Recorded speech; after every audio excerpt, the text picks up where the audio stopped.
네, 오늘 읽은 말씀으로 문제 해결은 하나님께 있습니다 라는 제목으로 말씀 나누겠습니다. 사진 하나 보실까요? 대구 달서구 도원동에 있는 도원고등학교 학생들이 쓴 책이라고 합니다. 나는 공부 이렇게 하다 망했다. 이 도원고 학생들은 자신들이 공부하다가 실패했던 경험들을 책으로 묶어서 냈습니다. 보통 대부분의 학생들은 좋은 성적을 받은 친구들을 모델로 삼아서 그들의 공부 방법을 흉내내려고 합니다. 그런데 그것도 잠시 흉내만 내다가 곧 포기하고 맙니다. 자기의 방법이 아니니까 힘들죠. 그러니까 곧 포기합니다. 자신에게 맞는 자신의 공부 방법을 찾지 않고 자신이 실천하기 어려운 우수한 학생들의 공부 방법만을 흉내냈기 때문에 그렇습니다.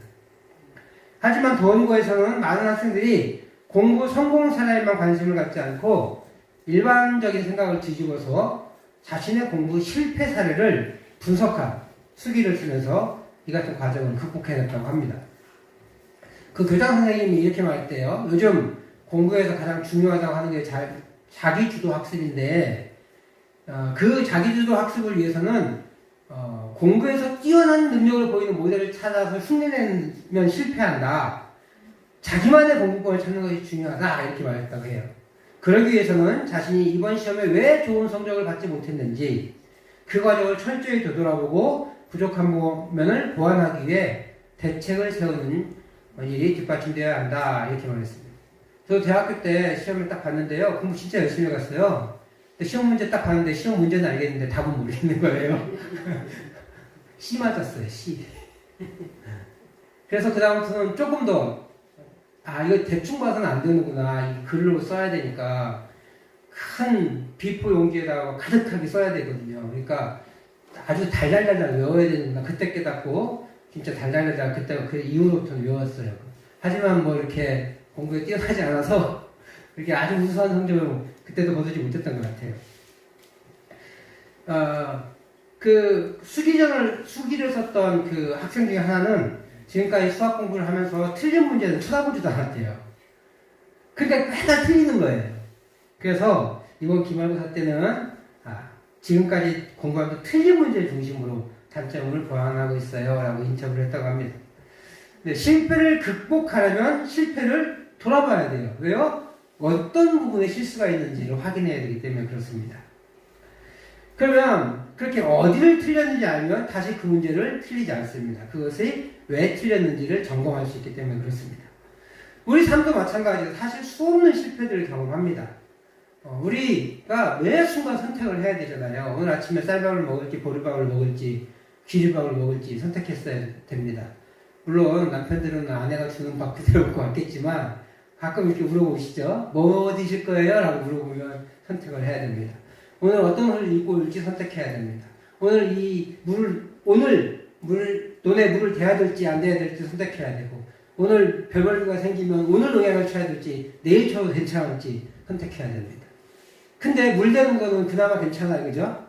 근데 벼벌주는 하루 이틀 늦어지면 그냥 1년 농사가 망가지기도 하잖아요. 그 선택들이 중요하고 그때마다 우리는 교훈을 얻어야 돼요. 그런데 왜 어디서 실패했는지 찾아내기가 쉽지 않아요. 틀린 문제를 다시 풀 때 정말 풀기 싫어요. 왜요? 사실 그 문제를 잘 모르거든요. 그러니까 틀리는 거거든요. 다시 문제를 풀어보면 모르는 부분이 막히는 부분이 있고 그 부분이 왜 틀렸는지 찾아야 되기 때문에 굉장히 어렵습니다. 수학이 공부하기 되게 쉬운 과목이에요.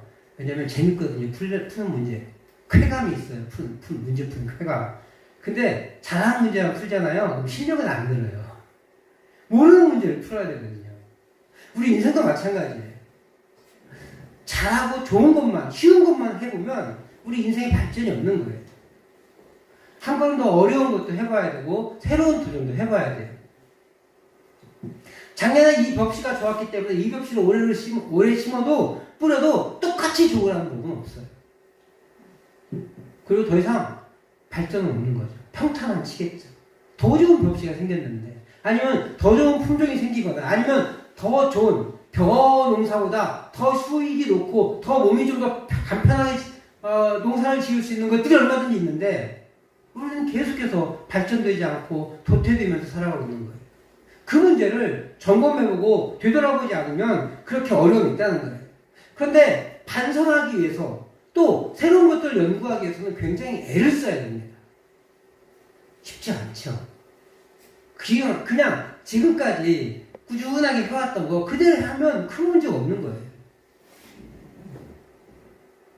그런데 문제는 그렇게 지금까지 해왔던 대로 습관적으로 해보면 발전이 없을 뿐만 아니라 오히려 더 큰 어려움에 당할 때가 있다는 것이에요. 그런데 그 과정만 잘 거치기만 한다면, 이 반성의 과정을 잘 거치기만 한다면 그 문제에 대해서 다시 실패하지 않고 한 걸음 더 성장할 수 있습니다. 작년에 병일구 약을 잘못 쳐서, 그 농약을 잘못 쳐서 그 벼농사를 망쳤다면 올해는 좀 더 신경 써서 왜 그때 농약을 언제 쳐서 이렇게 실패했지? 그러면 이번에는 좀 더 일찍 농약을 쳐야겠구나. 혹은 너무 일찍 쳐서 그 꽃이 아직 열매가 안 맺었는데 나달에 그 열매가 안 맺었는데 그때 농약을 쳐서 그 알갱이 없는 쭉정이만 남는 그런 벼를 만들 수도 있잖아요. 우리는 그렇게 과정을 통해서 돌아보고 왜 문제가 생겼는지를 점검하고 그렇게 했을 때 그 다음에 더 좋은 일들을 만들어낼 수 있다는 것이에요. 오늘 본문의 여호수아도 마찬가지예요. 지난 7주간 우리가 종료주일, 부활주일, 그리고 부활절 설교, 구활설교, 어버이주일, 어린이주일 하면서 이제 7주를 이렇게 다른 주제를 살펴보고 다시 여호수아로 돌아왔는데요. 7주 전에 했던 설교가 있어요. 아간의 범죄로 인해 아이성 전투에서 실패했다. 그리고 제목을 뭐라고 했냐면 급할수록 돌아갑시다 라는 제목으로 설교를 하면서 실패의 원인을 첫 번째 아이성을 무시했다는 것, 두 번째로는 하나님께 묻지 않았다는 것 했었습니다. 그래서 오늘 여호수아는 하나님께 묻습니다. 사실 그때 주제도 하나님께 물읍시다라고 하나님께 엎드립시다라는 해결책을 제가 제시를 했었는데요. 오늘 여호수아의 기도는 그렇습니다. 그는 이제 하나님께 무릎을 꿇습니다. 하나님께 엎드리자. 하나님께 엎드려서 하나님 살려주세요라고 할 줄 알았는데 저희 여호수아의 기도가 조금 괘씸합니다. 7절 말씀을 같이 한번 읽어볼까요? 7절만 시작. 이르되 슬프도소이다 주 여호와여 어찌하여 이 백성을 인도하여 요단을 건너게 하시고 우리를 아무리 사람의 손에 넘겨 멸망시키려 하셨나이까. 우리가 요단 저쪽을 만족하게 여겨 거절하였다면 좋을 뻔하였나이다. 그래서 뭐라고 얘기하고 있어요? 이렇게 힘들게 하려고 여기 건너게 하셨어요? 라고 하는 거죠. 차라리 저쪽에서 살자 하시죠. 이미 그쪽은 모세시대에 정복을 했거든요. 정복을 했으니까 그냥 거기서 정착하면 될 텐데 굳이 그 어려운 이거 넘기게 하셔가지고 요단까지 건너게 하신 다음에 우리를 이렇게 망하게 하시니까 좋으세요? 이런 거죠. 얼마나 괘씸해요. 굉장히 반항적인 여호수아의 기도. 왜 그래요? 하나님께 항의하고 있어요. 왜 그랬을까요? 여호수아가 당당하기 때문에 그래요. 하나님께 순종 안 하는 게 없었거든요. 여호수아서 1장에서 여호수아가 어떤 상태였어요? 모세의 뒤를 잇는 것을 두려워했던 사람이잖아요. 그래서 하나님 저 못해요. 주저주고 있을 때 내가 얘기 명한 거 아니냐. 강하고 담대하라! 라고 해서 따라왔어요. 그래서 했어요. 심지어 요단을 건너래요. 그래서 건넜어요. 전투를 앞두고 있는데 할 일을 행하래. 말이 안 되잖아요. 그때 했어요. 그리고 여리고성도 승리했어요. 그대로 했어요. 자기 방법 생각하지 않고 하나님이 하라는 방법 그대로 했어요. 그대로 순종했는데 이제 아이성을 쳐야 되면서 아이성을 쳤는데 실패한 거죠. 따지는 거예요. 하나님 하라는 데 다 했는데요. 어떻게 이런 일이 일어날 수 있는지 이해가 되지 않았던 거죠. 이렇게 따지자 하나님께서 말씀하십니다. 범죄 때문이다. 그런데 누구의 범죄인지는 알려주잖아요. 왜냐하면 이스라엘 전체의 범죄이기 때문에 그래요. 받쳐진 물건이 있는데 하나님께 전체가 드려지는 물건이어야 되는데 그걸 소유하고 있으니까 그 민족도 받쳐진 물건이 돼서 짓멸될 수밖에 없다는 거예요. 하나님의 논리가 굉장히 이상하죠. 근데 하나님은 그런 거예요. 받쳐진 물건이라는 것은 하나님께 첫 것을 드려야 되는 거예요. 그러니까 하나님께서는 허리도 없이 다 그 첫 것을 온전히 드려야 되는데 아간의 범죄로 인하여서 그것이 온전히 드려지지 않았고 남아있기 때문에 그것이 있는 그 이스라엘도 받쳐진 물건이 된 거죠. 그러니까 하나님이 같이 할 수가 없는 거예요. 받쳐져야 되는데. 그 문제를 해결해야 되는 거예요. 근데 재밌는 것은 하나님이 누구인지 안 알려주는 거예요. 아간이 그랬다고 했으면 아간 잡아서 바로 죽이고 그 시나리산의 아름다운 외투랑 이런 것들을 갖다 받쳐드리면 됐을 텐데 아간이라는 말을 안 해요. 왜 그랬을까요? 저는 두 가지 이유가 있는 것 같아요. 첫 번째, 아간에게 기회를 주는 거예요. 아간이 전쟁에서 진 다음에 바로 여호수아에게 찾아와서 여호수아님 혹시 내가 너무 좋은 물건이 있길래 이걸 제게 숨겨서 우리 이 전투에서 진 것 같습니다. 라고 했어요. 사실 아간은 부자예요. 먹고 살만해요. 그런데 더 욕심이 나서 시나리산의 아름다운 외투 같은 것들을 훔친 거거든요. 정말 찌들리게 강한 사람이 아니라 먹고 살만한데 부자이고 힘도 있는데 그냥 더 좋아 보이는 그건 욕심낸 거예요. 하나님도 몰랐을 거라고 생각했던 것 같아요. 그 아간에게 기회를 주는 거예요. 회개할 기회. 하나님은요 이렇게 철저하게 우리 편에 서서 우리가 잘못했을지라도 그것을 바로 징계하지 않으시고 회개할 기회를 주십니다. 두 번째는 이 범죄가 얼마나 큰 것인지 깨닫게 하시는 거예요. 그 과정을 통해서 하나님의 하나님 되심을 온전히 이스라엘 백성에게 알리시는 거예요. 백성들에게 제비를 뽑게 합니다. 지파가 나오게 하고 그 다음에 족속이 나오게 하고 결국은 누가 나왔어요? 아간이 나왔잖아요. 이렇게 순수대로 찾아가기가 얼마나 어려워요. 그리고 그게 정확하게 맞아떨어지잖아요. 그리고 여호수아는 백성의 죄를 발견할 수 있었고 하나님의 명령대로 실행하여서 죄인을 징벌합니다. 그래서 그 아간이 처형된 곳이 유명한 아볼 골짜기. 자신의 실패 앞에 여호수아는 하나님께 무릎을 꿇습니다. 비록 하나님께 대항 기도를 올려드렸을지라도 그 대항은 하나님 뜻대로 이제껏 살았기 때문에 아직 그 범죄를 인식하지 못하고 있었기 때문에 그런 것이지 결코 하나님을 비아냥거린 것이 아닙니다. 물론 이 여호수아의 기도가 한 발 늦은 건 사실이라고 그때 말씀드렸어요. 그 여리고 전투를 마친 다음에 다시 여호수아는 원래는 뭘 어떻게 했어야 돼요? 아이성을 어떻게 칠 것인지 하나님이 이 전투를 기뻐하시는 건지 여쭤봐야 되겠고 우리 안에 어떤 실수나 잘못된 부분 없었는지 점검했어야 했었어요. 그런데 우리 인간이 그러지 못할 때가 너무 많잖아요. 그리고 내가 정직하잖아요. 그러면 다른 사람도 정직할 거라 믿어요. 여호수아가 하나님을 정직했기 때문에 그 명령은 모든 사람들이 다 순종했을 거라 믿었을 거예요. 그렇기 때문에 아무 공동체에 아무 문제 없었을 것이다 라고 생각하고 그 다음 일을 진행시켰을 거예요. 물론 지도자로서 이런 실수를 한 건 사실이에요. 공동체를 점검했어야 되는데 점검하지 못한 것은 분명한 실수예요. 하지만 문제가 벌어졌을 때 또 중요한 거예요. 우리가 실수해서 문제가 일어났을 때 그 문제를 나 스스로 봉합하고 모른 척 해버리면 문제 해결되지 않는데 여호수아는 하나님께 나아간 거예요. 이제 하나님의 전술이 펼쳐집니다. 아골 골짜기에 죄인 아간을 처리한 후에 이제 하나님이 말씀하십니다. 여호수아의 8장 1절 2절 말씀 같이 읽어보겠습니다. 순서야. 네. 넘겨주세요. 같이 읽겠습니다. 시작.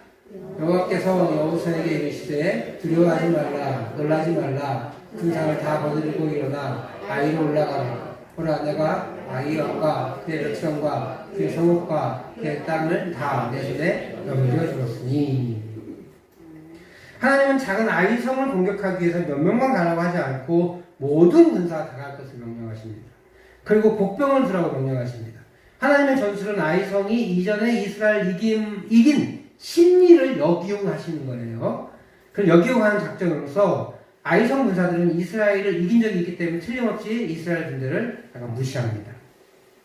그래서 복병을 두고 이스라엘 군대가 처음에는 패배하는 척 후퇴하다가 이 아이성 군사들이 성을 완전히 나왔을 때 복병이 성을 점령하여 군대는 아이성 군사를 치는 작전이에요. 하나님은 세심하게 아이성 전체 군사작전을 설계하셨습니다. 그리고 그것은 아이성 군대의 승리에 대한 교만을 역이용하셨던 거예요. 12,000명이 사는 성을 공격하기 위해 3만 명을 노력시켰어요.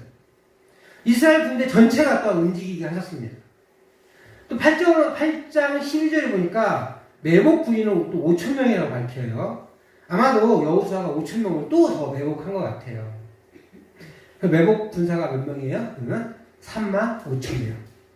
3,000명만 올라가면 됩니다. 이렇게 했던 곳에 매복 군인사가 몇 명? 35,000명. 그리고 모든 본진이 다 움직였어요. 그리고 하나님의 방식으로 치른 전쟁은 12,000명의 아이성 모든 군대와 성읍을 불사르고 단 한 명도 죽지 않는, 사상자가 단 한 명도 생기지 않는 기적적인 승리를 경험합니다. 사랑하는 성도 여러분, 우리는 인생에서 실패를 경험합니다. 그럴 때 좌절하다가 마칠 때가 많이 있습니다. 성공도 하고 실패도 하는 것이 우리의 인생입니다. 우리는 7주간의 간격이 있었지만 성공 다음에 실패, 그리고 실패 다음에 성공하는 이스라엘 모습을 보며 일시적인 성공에 눈이 멀어 교만해져서 하나님을 멀리하고 또 실패 앞에 그 실패로 딛고 일어서는 것이 하나님을 가까이 하는 것임을 깨닫습니다. 이런 문제들이 있을 거예요. 자녀교육 문제라든지 물질 문제라든지 결혼생활, 직장, 농사일 등등에서 한번 성공했다고 그것을 그대로 따라하다가 큰 실패를 경험하게 될 수 있습니다. 물론 두세 번까지도 성공할 수 있을 것이지만 지난 성공은 집착하여 하던 행동만 습관적으로 하면 실패가 올 수밖에 없습니다. 오늘의 성공이 내일의 실패의 원인이 되고 내일의 실패가 그 다음날의 성공의 원인이 되기도 합니다. 그래서 우리를 이런 말이 있어요. 인생지사 세옹지마다. 우리 인생은 세옹지마입니다. 하지만 그 인생지사에 하나님이 들어있으면 세옹지마가 되지 않습니다. 오늘의 성공이 내일의 실패가 되지 않습니다. 내일의 실패가 없으니까 계속 성공만 일어나는 거예요. 누가 있을 때요? 우리의 인생사에, 우리의 인생지사에 하나님이 함께 하실 때. 그렇지만 중요한 것은요, 이 성공이 물질적이고 외부적인 성공은 아니에요. 하나님 필요하실 때 그때 허락하실 수 있지만 우리가 물질에 너무 초점 맞으면 우리 인생에 성공할 수가 없어요. 성공이 없죠. 특별히 우리 시골의 작은 농촌교회에서 성공이라는 걸 누구랑 비교할 수 있겠어요? 성공은 그겁니다. 하나님이 우리와 함께하는 것. 하나님과 관계가 멀어지지 않는 것. 이것이 성공이에요. 그러니까 하나님이 함께 있다는 것은 우리는 어떠한 상황이 벌어져도 성공할 수밖에 없는 거예요. 그것이 핵심입니다. 임마누엘을 경험하고 문제보다 크신 하나님을 바라보면 문제가 문제되지 않고 오히려 은혜의 수단이고 하나님과 가까이 하는 비결이 됩니다. 그렇습니다. 하나님이 이스라엘에게 가나안을 주시는 것은 그들이 가나안에서 부자가 되라고 하시는 것이 아니에요. 정착하여 잘 먹고 잘 살아가는 것이 아닙니다. 그곳에서 하나님을 섬기고 하나님과 교통하라는 것입니다. 우리는 인간이기에 실수할 수 있습니다. 실패할 수 있습니다. 그러나 이러한 상황에서 하나님이 나에게 원하시는 것이 무엇인지 깨달아야 합니다. 이 문제 앞에 당황하잖아요. 그러면 하나님의 음성이 들리지 않습니다. 하나님의 뜻을 분간할 수가 없어요. 마치 극심한 우리가 영화에서 보면 차가 막 달려오는데 이러고 있는 사람들 있잖아요. 이해 안 되지 않아요? 근데 저도 옛날에 자전거 타다가 다리에서 떨어진 적이 있거든요. 다리를 이렇게 난간을 딱 짚었는데 난간이 안 짚어진 거예요. 자전거가 저랑 2m를 떨어진 적이 있어요. 아무것도 안 하고 있더라고요. 그 한 0.5초 내지 1초? 길면이 한 1초 사이에 제가 아무것도 안 하고 떨어지고 있더라고요. 몸이 굳는 거예요. 너무나 극심한 고난 앞에서는 위기 앞에서는 몸이 굳어버립니다. 그걸 통제할 수 있는 사람들은 실력이 대단한 사람들이지만 대부분의 사람들은 그것을 통제하지 못하고 몸이 굳는 현상들이 나타나서 그런 것들을 피하지 못하는 거거든요. 마찬가지로 우리가 문제 앞에서 당황하면 하나님의 음성들이 들리지 않아요. 하나님의 뜻이 어떤 것인지 알아채지 못한다는 거예요. 뭐에만 집중했기 때문에 그래요. 실패에 집중했기 때문에 그렇습니다. 실패에만 집중한다면 하나님이 깨닫기 원하시는 것을 깨달을 수가 없어요. 한 번 실패했지만 다시 기회가 옵니다. 그 기회가 왔을 때 어떻게 반응하느냐가 중요해요. 사실 맨 처음에 우리가 라합 있잖아요. 라합. 한 번에 반응했잖아요. 그죠? 그렇게 한 번에 반응하면 얼마나 좋아요. 근데 라합은 진짜 한 번밖에 기회가 없었을 거예요. 그런데 라합처럼 한 번에 반응하는 사람은 많지 않습니다. 더 놀라운 건 두 번째, 세 번째 반응을 제대로 하는 사람도 많지 않다는 거예요. 한 네 번째, 다섯 번째 가서 반응하는 사람들이 좀 생겨납니다. 그때 너무 멀리 돌아간 거죠. 그래도 네 번째, 다섯 번째라도 하나님의 뜻에 반응했다는 건 그나마 감사한 일이에요. 어쨌든 첫 번째나 두 번째 반응했던 그것보다는 훨씬 더 어려운 고난들을 더 많이 겪었겠죠. 우리는 매번 첫 번째 반응할 수 없기 때문에 실패를 경험할 수밖에 없어요. 그런데 그 실패를 경험한 다음에 다음의 기회가 찾아왔을 때 어떻게 반응하느냐가 중요하다는 것이에요. 오늘 여호수아를 보시죠. 여호수아 실패했죠. 실패했지만 그 다음에 어떻게 반응했어요? 하나님 앞에 무릎 꿇었잖아요. 그러니까 무엇이 나타나요? 해결책이 나타나요. 매복 작전이라는 해결책.